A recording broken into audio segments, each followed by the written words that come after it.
वजीर साहब, ये अभी तक पाकिस्तान ने जिस तरह से रिटेलिएट किया है, रिस्पॉन्ड किया है, एक तो उनके ठिकानों को निशाना बनाया है, और अभी फिर बात हुई जिस तरह से कि दोहा के अंदर अब मुज़ाकरात या एक बैठक जिसके नतीजे में इसका कोई हल निकाला जाएगा। ठीक है, पाकिस्तान बहुत अच्छा खेल रहा है इस सारे महाज के ऊपर, या और भी दीगर ऑप्शन हो सकते हैं जो पाकिस्तान को एक्सप्लोर करने हैं। देखिए, ये चीज इसको इसको हम इशू पे फोकस करें। जिस तरह कर्नल साहब ने कहा, अफगानिस्तान आज से नहीं, बहुत दिहाइयों से इस बात पे मुसर है कि उसने ग्रेटर पाख्तूनख्वास्तान बनाना है। आप इसको लाइटली न लें। ये एजेंडा है इनका भी और हिंदुस्तान का भी। उन्होंने इनको एक लॉलीपॉप दिया हुआ है कि अगर आप ये जो ट्राइबल बेल्ट है ये आपको मिल जाए या उससे ज्यादा या कम मिल जाए तो आपको वार्म वाटर तक एक्सेस मिल जाएगा।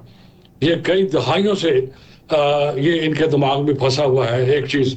नंबर दो, ये बिल्कुल भूल गए हैं, ये तोता चश्म है कि जो भी कुछ आपने इनके लिए किया वो एक साइड पे रख दें। इस वक्त जो उन्होंने किया है नुकसान आपका, वो क्यों हुआ है? बड़ी सिंपल सी बात है। हिंदुस्तान ने इनको सपोर्ट दी है, फाइनेंशियल सपोर्ट दी है, वेपन्स की सपोर्ट दी है, जिस तरह कर्नल साहब ने जिक्र किया, और फिर इनको उकसाया है कि आप पाकिस्तान से भिड़ जाओ। इन्होंने हमारा, जिसे कहते हैं डिटरेंस, वो चैलेंज किया है। हम लोअर लेवल पे जो वेस्टर्न बॉर्डर था इसके ऊपर हमारा ज्यादा फोकस नहीं था। हम एक नॉर्मल सिक्योरिटी का जो ऑपरेटर्स था वो ही हमने वहां सस्टेन किया हुआ था, लेकिन इन्होंने हमारा डिटरेंस को चैलेंज किया है।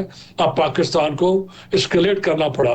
वो जो एस्केलेशन हुई उसके नतीजे में जो कुछ उनका नुकसान हुआ वो आपके इल्म में है, और वो बहुत बहुत ज्यादा नुकसान हुआ है। बिल्कुल सही। अब ये जो टॉक्स की बात है, देखिए, जो जो एक ओवरऑल जल्दी समझ कीजिएगा, वक्त कम है सर।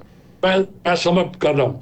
ये जो सेंटीमेंट है वो वही है कि अफगानिस्तान हमारा पड़ोसी है, हमारे सकाफती तल्लुकात हैं, हमारे मजहबी तल्लुकात हैं, वो अपनी जगह पर हैं। लेकिन अनफॉर्चुनेटली तहरीक तालिबान पाकिस्तान इस वक्त वो हिंदुस्तान की जेब में है, हिंदुस्तान की बिहार पे प्रॉक्सी लड़ रही है। हमें दो इशू हैं या तीन इशू हैं।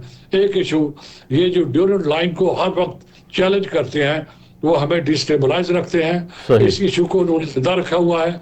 अल्टीमेटली एक लॉलीपॉप दिया हुआ है जिसके ऊपर वो लगे हैं, इसको हमें रिजॉल्व करना होगा। दूसरा, वो हमें इंटरफेयर ना करें अपने, अगर हमें हैंडल करने दें टीटीपी को, हमारे पास कैपेसिटी है टीटीपी को हैंडल करने की।